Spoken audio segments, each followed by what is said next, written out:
উত্থান বা প্রবোধিনী একাদশী। কার্তিক মাসের শুক্লপক্ষের একাদশীর মাহাত্ম্য স্কন্দ পুরাণে ব্রহ্মা নারদ সংবাদে বর্ণিত আছে। মহারাজ যুধিষ্ঠির বললেন, হে পুরুষোত্তম, কার্তিক মাসের শুক্লপক্ষের একাদশীর নাম আমার কাছে কৃপা করে বর্ণনা করুন। শ্রীকৃষ্ণ বললেন, হে রাজন, কার্তিক মাসের শুক্লপক্ষের একাদশী উত্থান বা প্রবোধিনী নামে খ্যাত। প্রজাপতি ব্রহ্মা পূর্বে নারদের কাছে এই একাদশীর মহিমা কীর্তন করেছিলেন। এখন তুমি আমার কাছে সেই কথা শ্রবণ করো।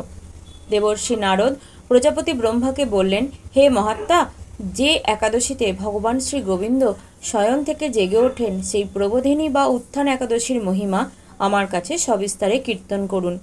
ব্রহ্মা বললেন, হে নারদ, উত্থান একাদশী যথার্থই পাপ নাশিনী, পূর্ণবর্ধিনী ও মুক্তিপ্রদায়ী। এই একাদশী ব্রত নিষ্ঠার সাথে পালন করলে 1000 অশ্বমেধ যজ্ঞ ও শত শত রাজস্বীয় যজ্ঞের ফল অনায়াসে লাভ হয়।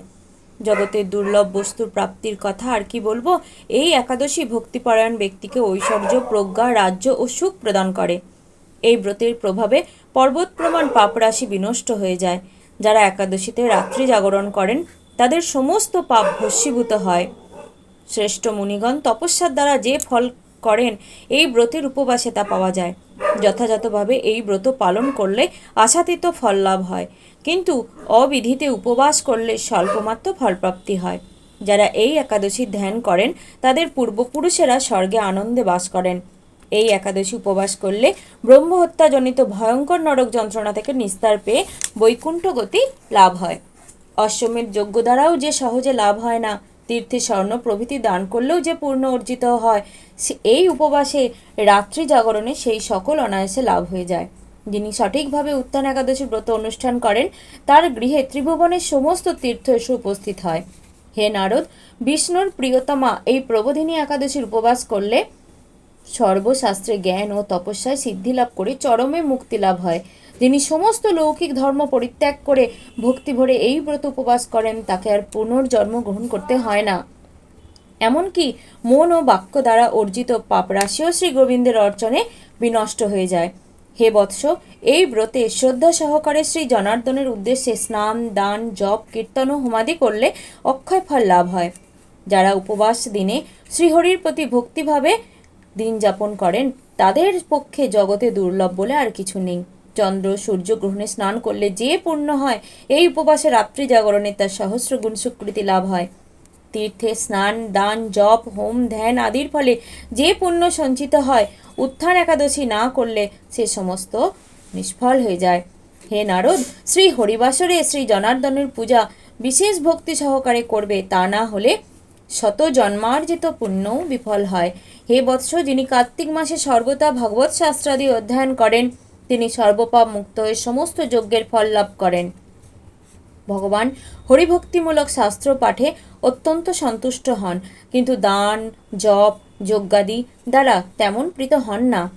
এই মাসে শ্রী বিষ্ণুর নাম, গুণ, রূপ, লীলাদি শ্রবণ, কীর্তন অথবা শ্রীমদ্ ভাগবত আদি শাস্ত্রগ্রন্থ পাঠের ফলে শত শত গোদানের ফল অচিরেই লাভ হওয়া যায়। অতএব হে মুনিবর, কার্তিক মাসে সমস্ত গৌণ ধর্ম বর্জন করে শ্রী কেশবের সামনে হরিকথা শ্রবণ কীর্তন করা কর্তব্য। কোনো ব্যক্তি যদি ভক্তি সহকারে এই মাসে ভক্ত সঙ্গে হরিকথা শ্রবণ ও কীর্তন করেন, তবে তার শতকুল উদ্ধার প্রাপ্ত হন এবং হাজার হাজার দুগ্ধবতী গাভীদানের ফল অনায়াসে লাভ করেন। এই মাসে পবিত্রভাবে শ্রীকৃষ্ণের রূপ গুণাদির শ্রবণ কীর্তনে দিন যাপন করলে তার আর পুনর্জন্ম হবে না। এই মাসে বহু ফল, মূল, ফুল, অগ্রু, কর্পূর ও চন্দন দিয়ে শ্রীহরির পূজা করা কর্তব্য।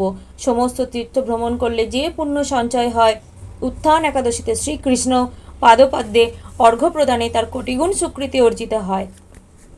শ্রবণ, কীর্তন, স্মরণ, বন্দনাদি নববিধা ভক্তির সাথে তুলসীর সেবার জন্য যারা বীজ রোপণ, জলসেচন ইত্যাদি করেন, তারা মুক্তি লাভ করে বৈকুণ্ঠবাসী হন। হে নারদ, সহস্র সুগন্ধি পুষ্পে দেবতার অর্চনে বা সহস্র সহস্র যজ্ঞ ও দানে যে ফল লাভ হয়, এই মাসে হরিবাসরে একটি মাত্র তুলসী পাতা শ্রী ভগবানের চরণ কমলে অর্পণ করলে তার অনন্ত কোটি গুণ ফল লাভ হয়। হরে কৃষ্ণ কৃষ্ণ কৃষ্ণ হরে হরে, হরে রাম রাম রাম হরে হরে।